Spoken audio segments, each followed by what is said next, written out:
Let me read to you a passage from the first chapter of St. Matthew's Gospel, verses 1 to 25. It's the Gospel for the Vigil Mass of Christmas Day. I will only read part of it because it's a long passage. St. Matthew writes, "The book of the genealogy of Jesus Christ, the son of David, the son of Abraham. All the generations from Abraham to David are 14 generations, and from David until the carrying away into Babylon are 14 generations, and from the carrying away into Babylon to Christ are 14 generations. Now the birth of Jesus Christ took place in this way. When, as his mother was espoused to Joseph, before they came together, she was found with child of the Holy Spirit.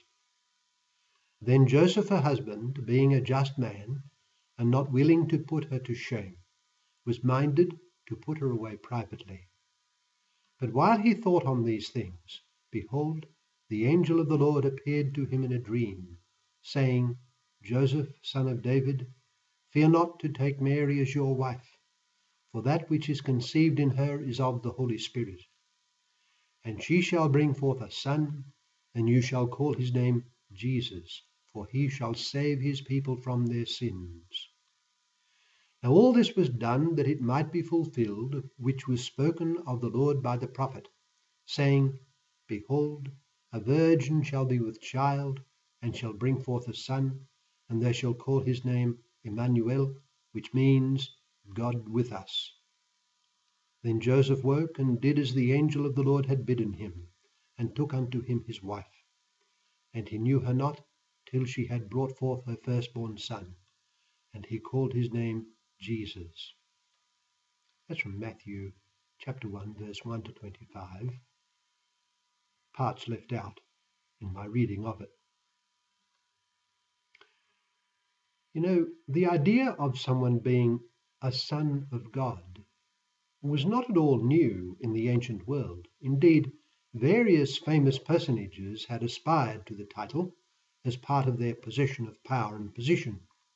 The title Son of Heaven, Child of Sky, Heaven, God, was used, it seems, in the Western Zhou dynasty, 1000 BC in China. The Zhou belief held that as Son of Heaven, the Emperor of China was responsible for the well-being of the whole world. Jimmu Tenno, the first emperor of Japan, perhaps about 600 BC, was also called the Son of Heaven. One of the most spectacular careers of the ancient world was, of course, that of Alexander.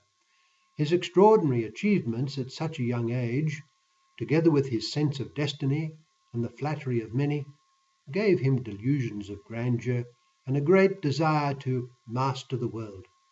He died before getting to his planned campaign of Arabia, and we read in his last plans that he had designs on the Carthaginians and the other inhabitants of the coastal area of Africa, Iberia, and the neighboring coasts as far as Sicily.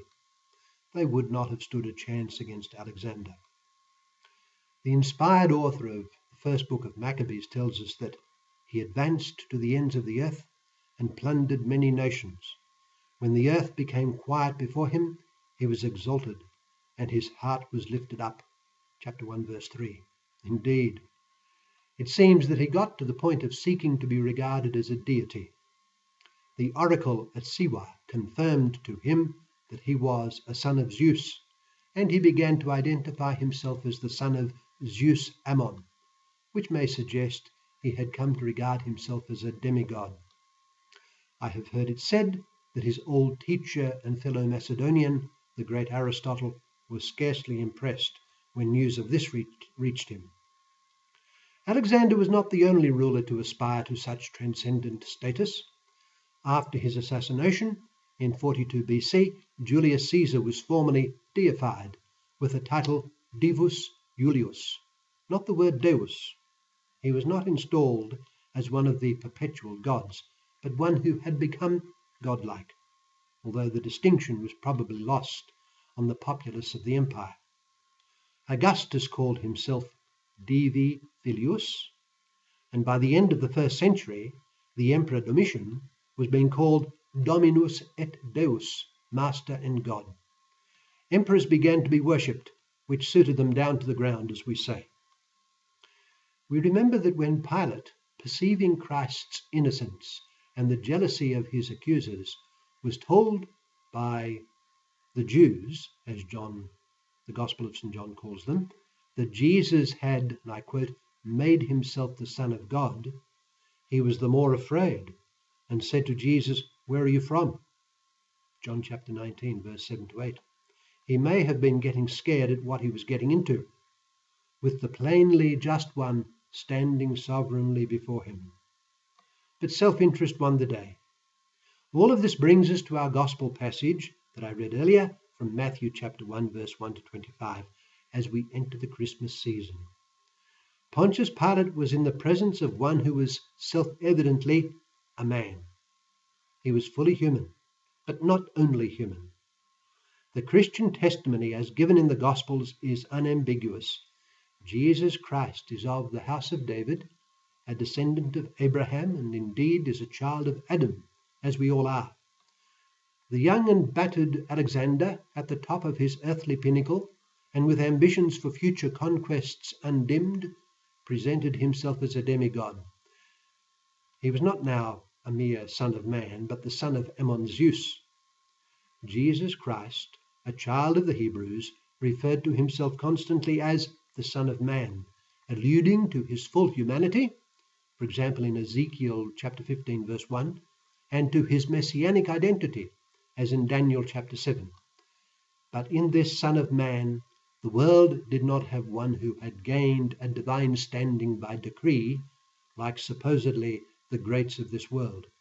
Rather, here there was one who, from all eternity, and in his own distinct person, had been with God the Father in the person of the divine Spirit as the same one and only God.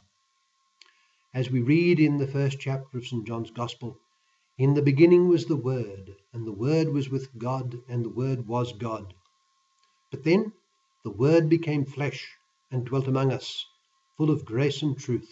Chapter 1 verse 14. He, God the Son, had become man. It was a mind-blowing proposition, and it absolutely upset the apple cart on all sides.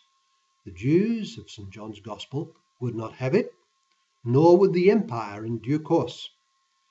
So there was only one God, and that one true God was three divine persons. The second person became thoroughly and entirely man, without sin, a descendant of Adam and Abraham and David, and born of a woman. He redeemed the world from sin by his atoning death and his resurrection, and poured out the Holy Spirit by means of his church, in fulfillment of the prophecies. Our gospel that I read earlier presents to us the full humanity of this adorable divine person. Christmas Day offers us the opportunity, in contemplating his birth at Bethlehem, to think of the wonder of the incarnation of the Son of God. How miserable are the pretensions of the divine Caesars before the awesome spectacle of the Son of God born in the manger and crucified on the cross. What power this displays! All things are possible to God, and the proof of it is before us. God can even become man.